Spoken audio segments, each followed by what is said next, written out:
నినాదాన్ని రూపొందిస్తున్నాము. దీనికోసం 6 శాసనాలు నేను ఈరోజు మీ ముందు ప్రతిపాదిస్తున్నా. నా తెలుగు కుటుంబంలో భాగంగా ఈ 6 శాసనాలు ఉంటాయి. మొదటిది తెలుగు జాతి విశ్వఖ్యాతి, 2 యువగలం, 3 స్త్రీ శక్తి, 4 పేదల సేవల్లో సోషల్ రీఇంజనీరింగ్, 5 అన్నదాతకు అండగా, 6 కార్యకర్తలే అధినేత. ఇవి మన 6 శాసనాలు. మొదటిది తెలుగు జాతి విశ్వఖ్యాతి. నేడు దేశంలోనే తెలుగుదేశం వల్ల తెలుగు వాళ్ళకు ప్రత్యేక గౌరవం, గుర్తింపు వచ్చింది. ఆనాడు అన్నగారిని బర్తరఫ్ చేస్తే ఢిల్లీలో మెడలు వంచి తిరిగి ముఖ్యమంత్రి అయ్యారు అన్నగారు. అదే తెలుగు జాతి పౌరుషం.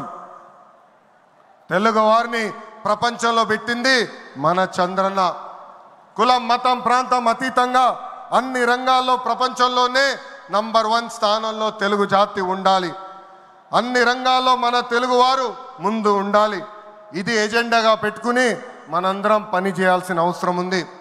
రెండోది యువగలం. తెలుగుదేశం పార్టీలో యువతకు పెద్ద పీట వేస్తున్నాం.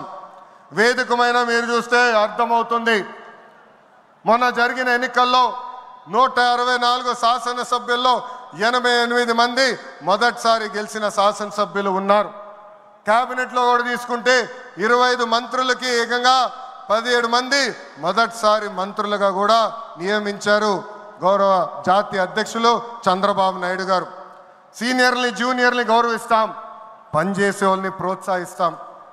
గత ప్రభుత్వంలో ఒక HSBC, Franklin Templeton, Amar Raja జాకీని తరిమేస్తే మన ప్రభుత్వ అధికారంలోకి వచ్చిన తర్వాత TCS, LG electronics, NTPC, BPCL, Reliance CBG, Arcelor Mittal ఇలా అనేక పరిశ్రమలు ఆంధ్ర రాష్ట్రానికి తీసుకొచ్చాం. మెగా డిఎస్సి ప్రకటించాం. ఈ మెగా డిఎస్సి ద్వారా 16,347 ఉపాధ్యాయుల పోస్టులు వచ్చే నెల జూన్ మాసంలో కూడా మనం భర్తీ చేయబోతున్నాం. ఇంకా యువతకు 20 లక్షల ఉద్యోగాలు కల్పించే లక్ష్యంలో మన ప్రభుత్వం అడుగులేస్తుంది. మన రాష్ట్రంలో బలమైన యువశక్తి ఉంది. వారికి సరైన అవకాశాలు అందిస్తే దూసుకుని పోతారు. అన్ని రంగాల్లో వారికి ఉపాధి, ఉద్యోగ అవకాశాలు కల్పించడమే మన లక్ష్యంగా పెట్టుకుంటున్నాం. మూడోది స్త్రీ శక్తి. అన్న ఎన్టీఆర్ మహిళలకు ఆస్తుల్లో సమాన హక్కు కల్పించారు. మహిళలకి ఆర్థిక స్వాతంత్రం ఇచ్చింది మన చంద్రన్న. గత ప్రభుత్వంలో శాసనసభ సాక్షిగా తల్లిల్ని అవమానించారు. సొంత తల్లిని, చెల్లిని మెడబట్టుకుని బయటికి గెంటేశారు. అర్థమైందా రాజా? అర్థమైందా రాజా? ఉద్యోగ ఉపాధి అవకాశాల్లో మహిళలకు రిజర్వేషన్, మహిళలకు విశ్వవిద్యాలయాలు, దీపం పథకం ఇచ్చింది తెలుగుదేశం. రానున్న రోజుల్లో మహిళల్ని మరింత బలోపేతం చేసి స్త్రీ శక్తి ద్వారా మనం కృషి చేయాలి. పార్టీ పదవుల దగ్గర నుంచి అన్ని రంగాల్లో మహిళల్ని సమానంగా బాధ్యత, భద్రత కల్పించాలి.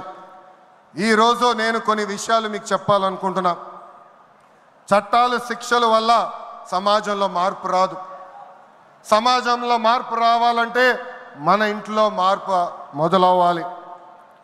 ఇప్పుడు కూడా మనం కొన్ని పదాలు వాడతాం.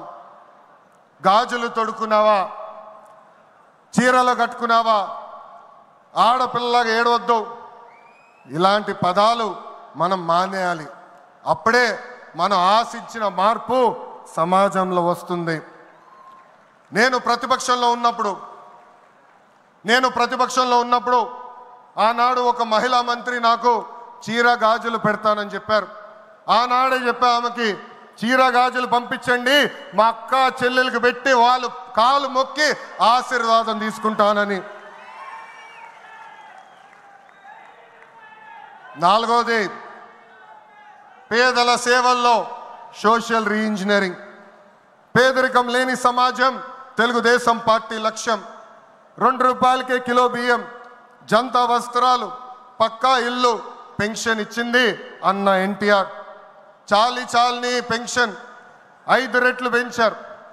200 రూపాయలు